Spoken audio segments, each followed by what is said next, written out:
You walk into a store, you hand someone a piece of paper, and they give you food for it. Paper. Why does this work? Who decided paper is valuable? Think about it. That paper is just cotton and ink. You cannot eat it. You cannot wear it. And yet people work all their lives to collect it. To understand why, we need to go back 10,000 years.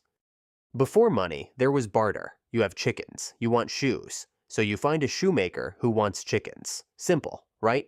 Wrong. What if the shoemaker hates chickens? Now, you must find someone who wants chickens, has what the shoemaker wants, and hopes the shoemaker still has shoes left. Economists call this the double coincidence of wants. Normal people call it a nightmare. So humans invented a trick. Pick one thing everyone agrees to accept. In ancient China, it was seashells. In Rome, salt. In Mongolia, bricks of tea. In some prisons today, it is instant noodles. These worked better than chickens. But they had problems. Shells break, salt dissolves in rain, and nobody wants to carry a wall of tea bricks to buy a horse. The strangest money ever? The island of Yap used giant stone wheels, some heavier than a car. Too big to move, they just stayed in place. The whole village simply remembered who owned which stone. Even a stone that sank into the ocean kept being used.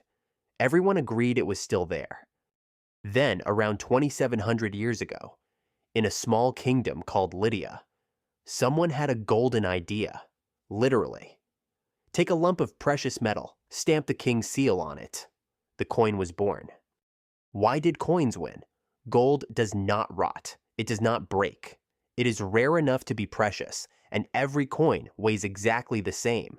For the first time, value could be counted, carried, and saved. Coins spread across the world like wildfire. Greece, Persia, Rome, India, China.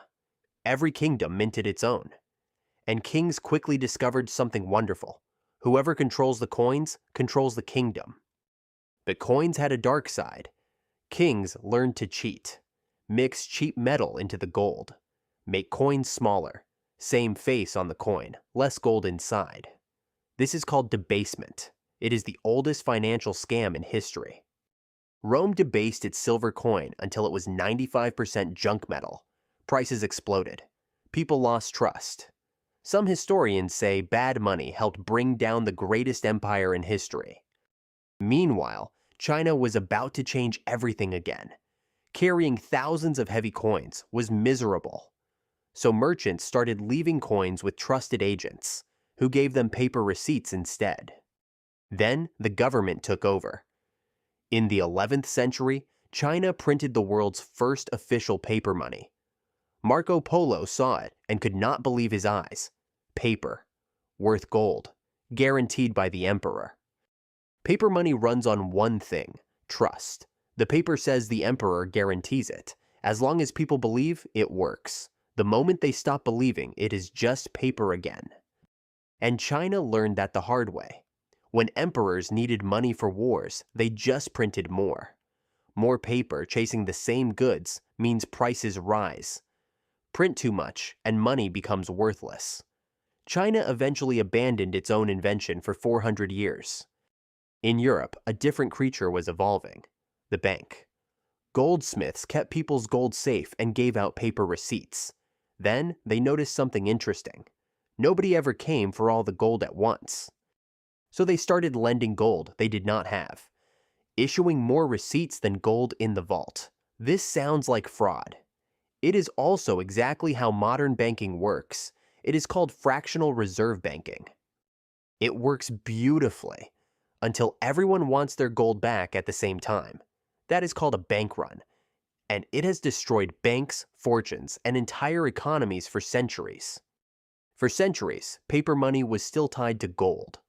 Every dollar was a claim on real gold in a government vault. This was the gold standard. It kept money honest, and it kept governments on a leash. Then came 1971. President Nixon cut the link between the dollar and gold forever. Since that day, money is backed by nothing but government promise. It is called fiat money. Fiat is Latin for let it be done. And when trust dies, it dies fast. Germany, 1923. The government printed so much money that people carried salaries in wheelbarrows. Children built kites from banknotes. A loaf of bread cost 200 billion marks. Every currency you use today, dollars, euros, sums, yen, is fiat. Its value exists because governments declare it and people believe it. You are holding a collective act of imagination in your wallet. Is that crazy? Maybe. But remember, gold only had value because people believed in it too. You cannot eat gold either. Money was never the paper or the metal. Money was always trust, written down. Today, most money is not even paper. Over 90% of the world's money exists only as numbers in computers. Your salary arrives as digits. You pay with a tap. The paper is disappearing. And in 2008, an anonymous programmer called Satoshi Nakamoto asked a radical question. What if money needed no government at all? No banks, no kings, just mathematics. Bitcoin was born. Whether crypto is the future or just another tulip mania, nobody knows.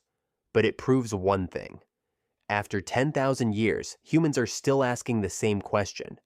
What should we trust? So back to that store. Why does the cashier accept your paper? Because she trusts that the shop can pay its workers with it, that the workers can buy bread with it, that tomorrow everyone will still believe. Money is the greatest story humans ever told. A shared fiction that lets 8 billion strangers cooperate. Your paper is worthless, and it is priceless at the same time. The next time you hold a banknote, look at it. You are holding shells and salt, kings and scams, empires that rose and fell. 10,000 years of humans learning to trust each other. That is what money is.